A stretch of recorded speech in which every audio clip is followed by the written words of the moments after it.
Et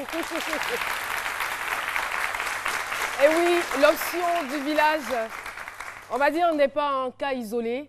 Beaucoup de personnes prétendent aller au village si rien ne marche, mais prendre la décision n'est pas toujours évidente. On veut bien le faire, mais en même temps, on se soucie du quand dira-t-on. C'est pourquoi nous allons écouter ce témoignage de M. Kassi Ngoran Sabin. Il est ancien disque jockey, il est aujourd'hui cultivateur. On va l'écouter et on le reçoit tout de suite sur ce plateau. Kassi Ngoran Sabin qui nous rejoint sur le plateau.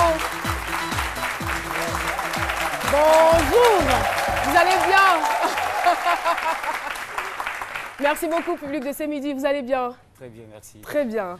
Alors, on était impatients de vous recevoir sur ce plateau pour écouter votre témoignage parce que déjà dans le micro-trottoir, on a entendu beaucoup de personnes dire « Ah oui, moi si ça ne va pas, de toutes les façons, Abidjan n'est pas mon village. » Mais il y a beaucoup de personnes qui galèrent à Abidjan et qui sont toujours là. Hein. Oh, ouais.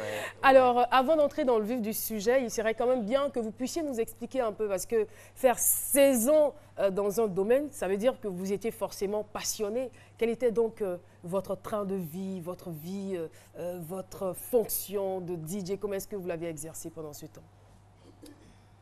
Ben, mon train de vie, il était vraiment accéléré. Il était accéléré dans la mesure où être DJ, c'est jouer la musique. Jouer la musique et amuser ceux qui sont en train de danser sur une piste. Mais il y a beaucoup de plaisir à vivre dans ce boulot. Pourquoi? Parce que tu es exposé, il y a l'alcool, il y a les femmes, il y a la cigarette. Voilà, il y a une certaine facilité. Et moi, même quand j'étais DJ, je ne payais pas de vêtements, par exemple. Ah je bon? ne payais pas, oui. Comment est-ce que vous faisiez alors?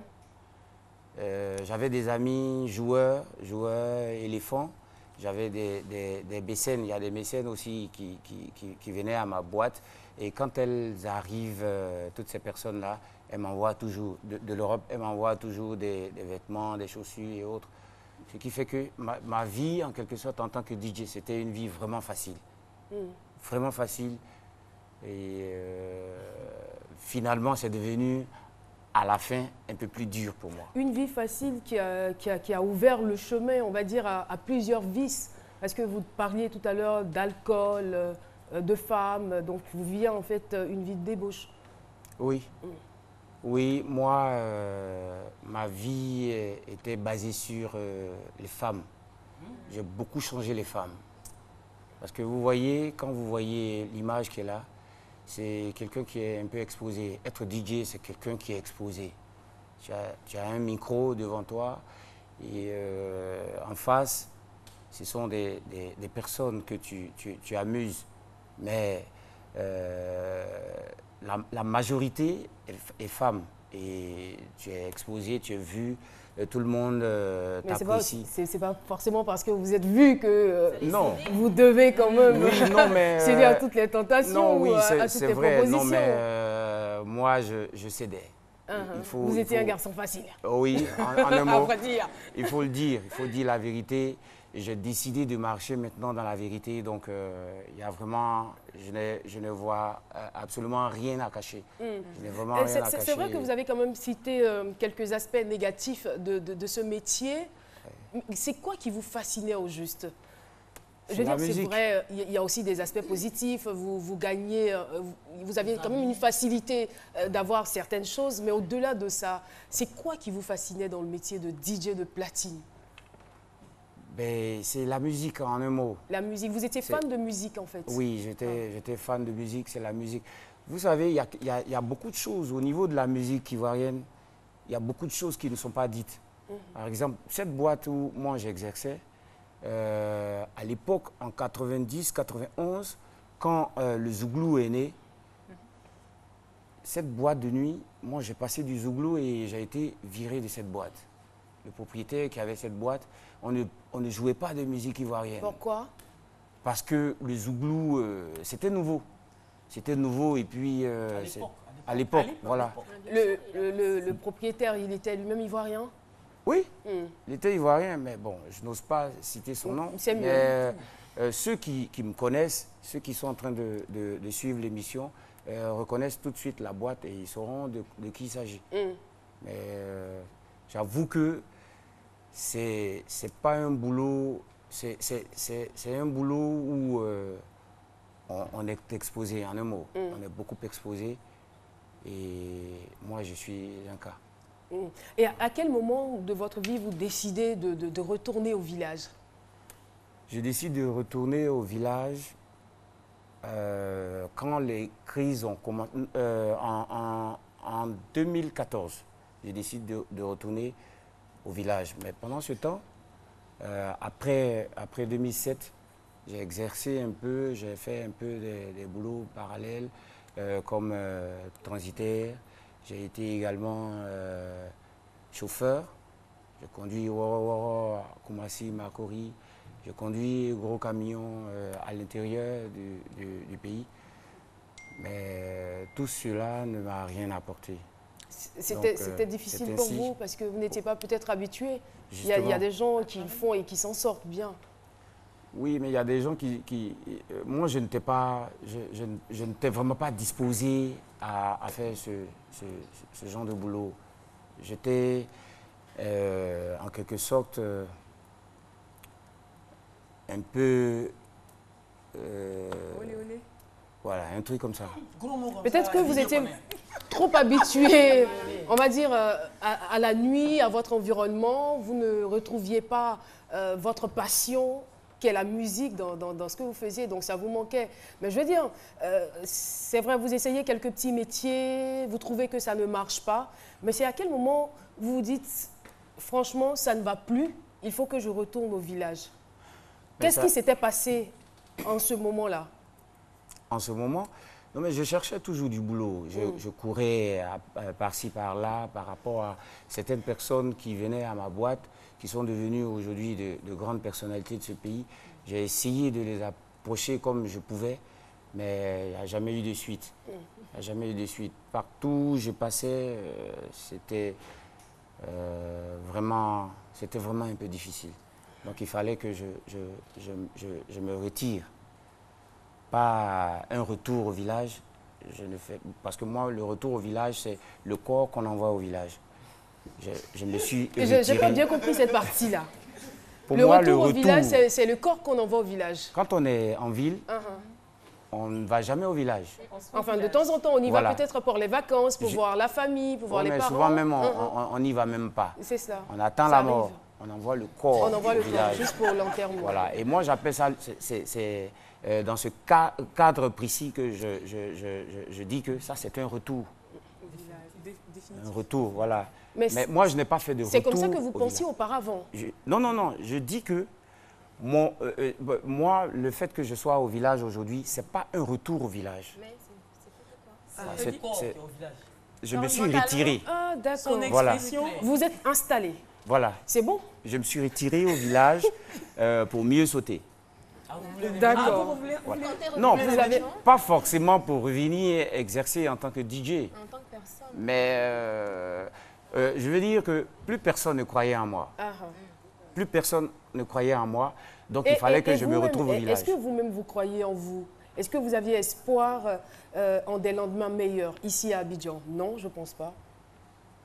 Si, la preuve, je fais la navette entre Abidjan et le village. J'entreprends de petits business par-ci, par-là. Mais ce que j'entreprends au village me sied mieux, je pense. Et quand vous décidez de retourner au village, c'est quoi l'accueil? Lorsque les villageois savent que vous n'êtes pas là juste pour des vacances ou pour leur apporter des cadeaux, qu'est-ce qui se passe? Moi-même, je leur avais dit que j'étais retourné au village pour de bon. J'étais revenu pour réaliser, en un mot. Mais j'avais besoin d'aide. J'ai essayé d'approcher mes cousins, mes neveux et autres. Ils l'ont pas mal pris au départ? Mais justement, j'en viens. Allez-y.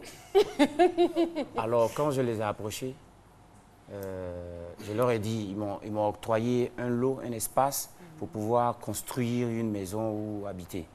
Alors, je fais signe à certains cousins et certains membres de la famille pour m'aider à nettoyer la forêt. Personne ne s'est décidé à le faire. Donc, je me suis exercé Mais seul. le fait déjà de vous octroyer un terrain, c'est beaucoup, hein? Oui, c'est déjà beaucoup. déjà Mais ça, bon. le terrain, je l'avais déjà depuis que j'étais DJ. Ah, une sorte d'héritage. Non, non, non, non. J'allais là-bas, je leur disais que moi, je voudrais bien construire dans l'avenir ici. Quand j'allais pendant les décès, pendant les funérailles, j'y allais. Je disais que moi, j'allais venir un jour construire ma maison. Donc, chaque fois quand j'allais dans l'amusement, dans la causerie avec certains amis, tout, je leur disais que réservez-moi un terrain, réservez-moi un espace parce que je viendrai construire. Mais voilà, justement, la force. Justement, il y a des choses que tu sors de ta bouche. La parole est créatrice. Ben voilà, et puis ça se réalise. Donc, il y a certaines filles avec qui je sortais, même je leur disais, moi, plus tard, je serai dans mon village en train de... Voilà. Et effectivement, je me suis rendu compte que c'est ce qui est arrivé. C'est ce qui est arrivé et... Mais la vraiment, collaboration, c'était vraiment collaboration difficile. avec vos frères, vos cousins, avec les villageois, elle est bonne Non.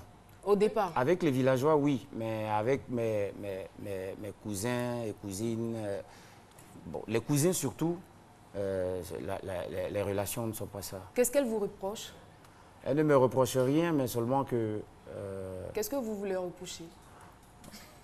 Oui, je n'ai aucune dette venant d'eux, mais malgré le fait que je sois là-bas, avec les petits moyens que j'ai, ils viennent vers moi rien que pour pouvoir en avoir. Alors que moi, je suis vraiment un peu dur dans la tête, je suis un peu sévère.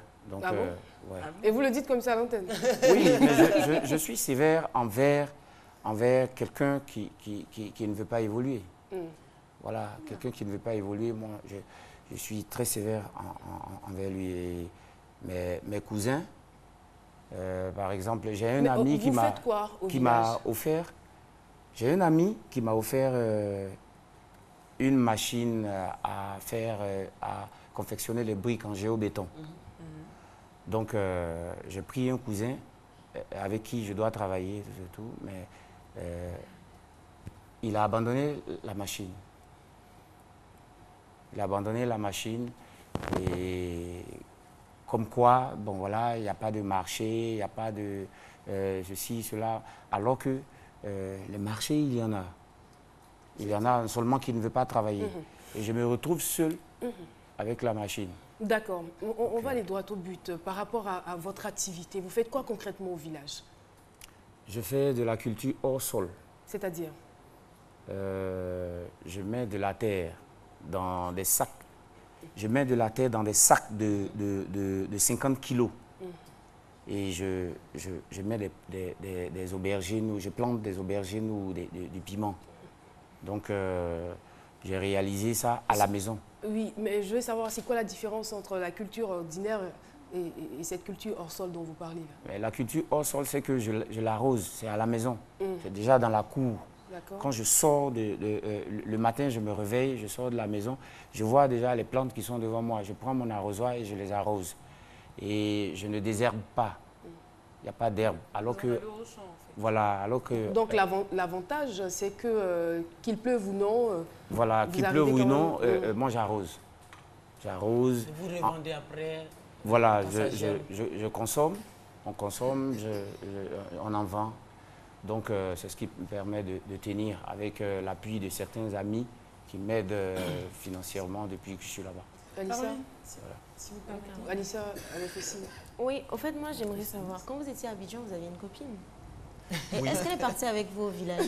Pourquoi c'est ce côté-là qui vous intéresse? Ah, aussi, Jana, moi je demande. Hein. Non, mais il faut qu'elle demande. Bien sûr. J'étais avec une fille, cette dernière, c'est avec elle que j'ai eu mon fils.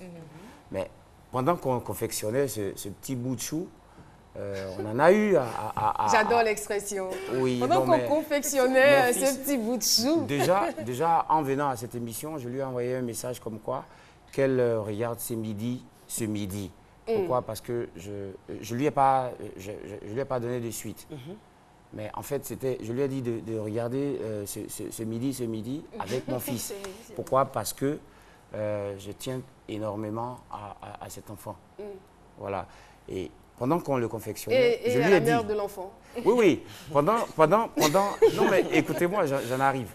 Pendant qu'on confectionnait cet enfant, je lui ai dit qu'on allait se retrouver plus tard au village. Au départ, c'était... Puisqu'on est ensemble, il n'y a pas de problème, on accepte. Mais quand la situation est arrivée, je lui avais dit que j'allais me retrouver au village, m'installer et puis lui faire signe. Quand je suis allé au village, elle est allée à Boaké. Donc quand je me suis installé, je l'appelle. Madame dit qu'elle ne peut plus venir au village, que sa place n'est pas au village.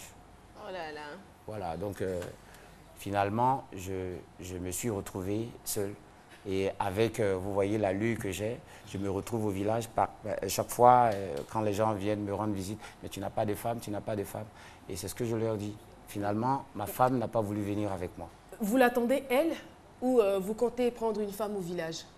Non, je ne l'attends plus. Je ne l'attends plus, j'attends. Je ne l'attends plus. Vous êtes découragé? Je ne l'attends plus, j'attends mon fils. Monsieur Saba, Voilà. vous êtes sûr que si elle revient, demande pardon et tout, vous allez dire non, vous voulez Non, c'est un homme de plus? caractère, Philo, il a dit. calmez-vous. Et il nous sévère. faut- Très sévère. Très sévère. Monsieur Saba. Non, mais je ne peux pas me prononcer là-dessus sur le podium. C'est l'amour. Parce qu'elle Sur nous, le plateau, je elle ne nous peux pas suit. me prononcer là-dessus. Mais honnêtement, pour tous les petits coups bas qu'elle m'a fait... Bon, d'accord. D'accord. Vous lui avez demandé de vous regarder. Moi, je ne veux pas de problème. Hein. Non, Moi, non, je non, veux non. juste régler des problèmes ici. Ouais. Alors, je veux dire, étant donné que vous êtes au village, je ne sais pas si ça se rapporte toujours ou vous partez, vous vous préparez pour revenir sur Abidjan. Oui, quand je Vous dis, êtes en train de vous reconstruire, de vous oui, refaire pour revenir ou je- vous avez d'autres projets à développer là-bas? les projets que j'ai à développer là-bas, en fait, c'est pour qu'on m'aide. C'est pour ça que j'ai fait la culture au sol. Les images sont avec vous. Malheureusement, on n'a pas pu récupérer vos images. Ça passe pas du tout. Mais bon, c'est pas bien grave, on le sait. Alors, je voudrais qu'on m'aide dans ce sens. J'ai un lot. J'ai fait demi-hectare de manioc. Et je voudrais utiliser ce lot-là pour continuer ce que j'ai commencé à la maison. Je voudrais avoir environ 500 à 1000 sacs. À 1000 sacs, soit je fais une culture, soit je choisis du piment. Parce que avec ça, le piment, je peux le conserver. Je peux le conserver. Donc, j'ai besoin de moyens. D'accord, on espère que ça va venir. Et puis, vous savez qu'à force de travail aussi, vous-même, vous pouvez générer des moyens. Mais Je veux dire, en vendant ce que vous cultivez, puisque vous avez déjà l'espace, tout ça. Et puis, bon, sait-on jamais, peut-être que vos vieux amis, vos vieux potes, Justement. ceux qui venaient vous voir dans les bars... Ceux qui venaient me voir merci. à l'époque dans mon bar. J'espère que ce n'est pas un SOS que vous allez Non, lancer. non, non. hein, non, hein. En tout cas, oui, très rapidement, on a pratiquement On va terminé. passer à une trouvaille magnifique. Oui, merci beaucoup de suivre et de jeter un coup d'œil de temps en temps sur ma copie. Dire que moi, je vous encourage, vous êtes un homme de caractère, vous êtes DJ, disque jockey, distributeur de la joie. Oui. Vous restez dans ce contexte au village, vous êtes DVD parce que vous devenez distributeur de vivres doués. Et en même temps, vous dites que si vous revenez à Abidjan, moi, je souhaiterais que vous avez tous les moyens, vous venez assainir le milieu du disque jockey. Là. D'accord. Oui, ça, il peut le faire. Mais j'ai rentré dans les boîtes, sensibiliser les gens pour les dire. Parce que lui, il est parti parce que le milieu est ça. Il ne peut pas rester là-bas aussi, abandonner les gens dans la saleté. Qu'ils viennent assainir le milieu. En tout cas, je souhaite tout le bonheur pour vous. Et l'argent, vendez tous les produits et puis venez vous occuper On de... te remercie. Est-ce que c'est ton village qui est un peu modernisé? Mon village... Il y a à peu près combien d'habitants? Vous ne savez pas, hein? Non, pas Il y a quand même exactement. l'eau, l'électricité. Oui, il y a l'eau, l'électricité. Donc vous pouvez organiser des petites soirées afin que les jeunes puissent Oui, mais venir pour se organiser divertir. ça, il faut que moi-même je crée cette structure. Il faut que je crée, par exemple, j'ai la machine qui fait les briques en géobéton. Avec ça, je vais, voilà. En tout cas, nous, on vous souhaite bonne chance et puis bon vent dans ce que vous faites. C'est vraiment courageux, je veux dire, quitter le village parce qu'on sait combien de fois il y a des personnes qui souffrent à Abidjan, qui n'ont même pas à manger, qui n'ont pas de toit. C'est très difficile pour eux. Je veux dire, le retour à la terre est quand même conseillé. Et voilà, c'est une option, hein. C'est une option. Vous avez fait le choix et aujourd'hui, vous dites que vous êtes épanoui. Oui, c'est le plus important. Parce qu'il n'y a rien de tel, de voir un arbre que tu as planté grandir. Oh là là. C'est vraiment j'imagine, hein. Merci beaucoup, M. Kassi Ungoran Saba. C'est une très belle conclusion. Voir un arbre que tu as planté grandir. Et je pense que ça fait un peu la même sensation que lorsque les mamans mettent des enfants au monde. Ça doit faire un truc comme ça. C'est similaire. Un peu quand on confectionne les enfants. Ne dormez pas, allez-y à la gare directement. Et voilà, c'est donc la fin de notre entretien. En tout cas, merci beaucoup pour votre témoignage. N'hésitez pas à nous appeler au 22 01 0000 pour participer à cette émission en tant qu'invité témoin ou encore invité surprise. Justement, parlant d'invité surprise, nous avons quelqu'un qui nous vient tout droit de Lyon. Lyon, vous le savez, c'est la deuxième agglomération de la France. C'est une très, très belle ville dotée, on va dire, de plusieurs attraits touristiques. On en reparle avec ce monsieur. Vous voyez bien l'indice. Ça va se faire après la pub. C'est parti.